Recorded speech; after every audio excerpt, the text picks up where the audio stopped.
प्रकार का कोई कॉन्ट्रडिक्शन नहीं है, दोनों एक दूसरे को सप्लीमेंट करने का ही काम करें। प्रश्न है कि विधेयक पर विचार किया जाए, जो सदस्य इसके पक्ष में वो हाँ कहें, जो सदस्य इसके विरोध में वो ना कहें। मेरे विचार में निर्णय हाँ वालों के पक्ष में हुआ। वन संरक्षण संशोधन विधेयक 2023 सतत पारिस्थितिकी तंत्र के लिए मार्ग प्रशस्त करना।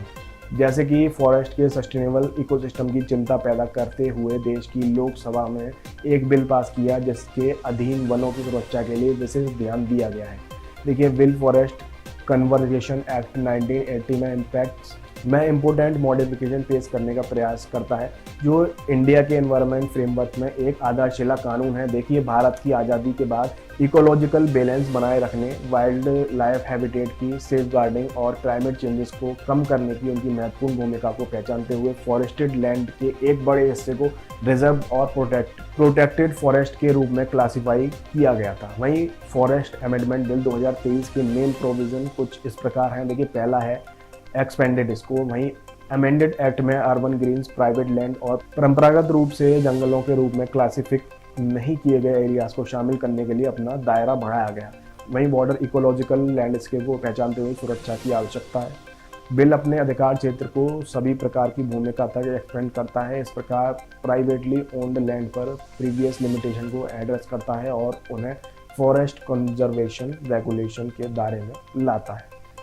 कन्वर्सेशन पर जोर देते हुए बिल क्रिटिकल इंफ्रास्ट्रक्चर प्रोजेक्ट के लिए वेल डिफाइंड एग्जेम्पशन इंट्रोड्यूस करता है, लेकिन केवल उनके एनवायरनमेंट इम्पैक्ट के बाद यह अमेंडमेंट ओवरऑल कन्वर्जेशन गोल के समझौते के बिना वह वनों में इको टूरिज्म जैसी कुछ एक्टिविटीज़ की अनुमति देकर सस्टेनेबल डेवलपमेंट के गवर्नमेंट के विजन के रूप में है।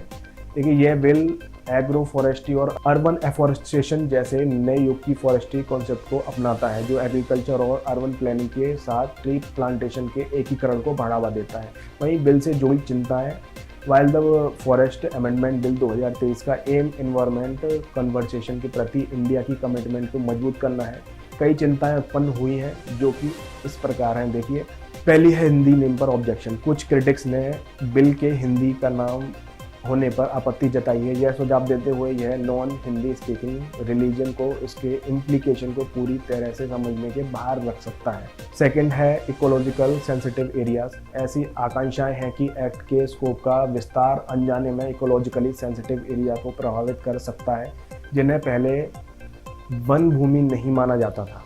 थर्ड है कुछ डेवलपमेंट प्रोजेक्ट को कंजर्वेशन गोल्स पर प्राथमिकता दिए जाने की संभावना के संबंध में चिंताएं मौजूद हैं, जिससे बिल के प्रोविजन का प्रैक्टिकल इम्पैक्ट लिमिटेड हो जाएगा।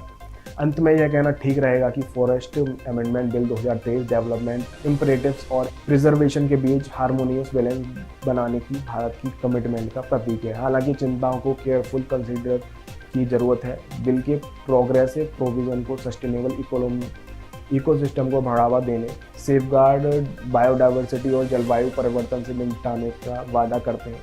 वहीं चैलेंजेस इफेक्टिव इम्प्लीकेशन, मजबूत निगरानी तंत्र और स्टेक होल्डर के बीच निरंतर बातचीत के निहित है, ताकि यह सुनिश्चित किया जा सके कि बिल के ऑब्जेक्टिव को उनकी संपूर्णता में प्राप्त किया जा सके। क्या आपको पता है बिल का स्कोप कहाँ तक फैला है? अगर पता है तो कमेंट बॉक्स में कमेंट करके जरूर बता दें। Thank you. क्षेत्र जैसे हमारा जो क्षेत्र है श्रावस्ती, तमाम अनुसूचित जाति जनजाति के लोग जो वन के अंदर रहते हैं, उनके संरक्षण के लिए सरकार को विशेष ध्यान देने की जरूरत है।